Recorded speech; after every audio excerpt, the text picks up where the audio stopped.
Kanindot sa kabuntagon nga ato ang tiradahan karon. So ang iyong kaadoy day no mo tirada na putag harvest dig dynamite or kulikot kaanyag sa bunga o kahamis sama kahamis sa nagharvest diring dapita. Ang iyong kaadoy di ay mo tirada na pug harvest diri. Asa na dapit walay puas diri Japon sa Hinaguan Garden. So karon na taknaa og karong orasa nagkalingaw ang inyong mga kaadoy nga nitirada diri harvest mintras sayo pa sa kabuntagon. Perteng daghana ang ato ang dynamite mga kaadoy. Makaingon jud mo ba nga unlimited kaayo dili ra pud na sa Hinaguan Garden. So mo din na mo ang dynamite diri mga kaadoy no, medyo daghan jud kayo ni. Mong daghan pud ni ato ang ma-harvest karon. Every 4 days di ay ang iyong kaadoy ga-harvest diring dapita.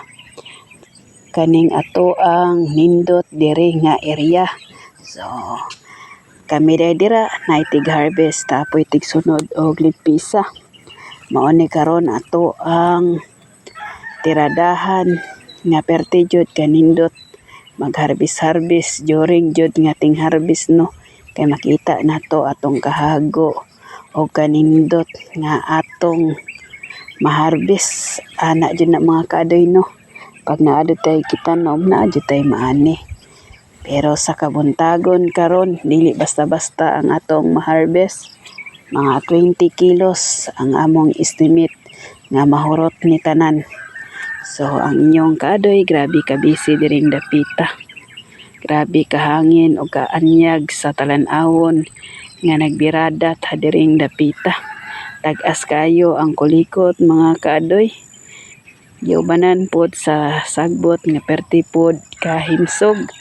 Ani day kahimsog ang dynamite sa inyong kaadoy oh. Perti kanindot og bunga sama sa kanindot sa nagharvest diring dapita.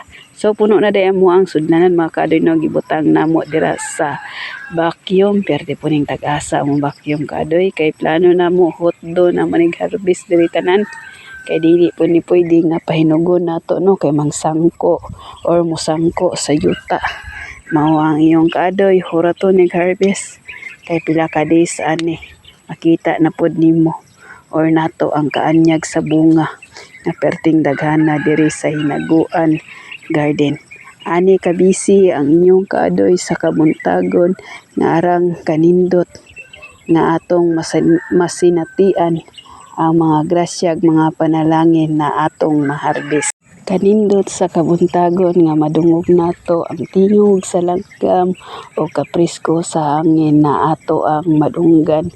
Medyo aksyon na tagkabalaka diri mga kaadoy no, kay medyo sakit-sakit na ang atong mga kahawakan kay sige doko-doko sig harvest diri dapita.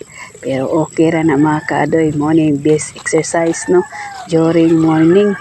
Kanindot sa kulikot o dynamite nga ako jung makitaan mga kaadoy no, mawala ang kakapoy o kahago nga during jud mag-harvest ta diring dapita.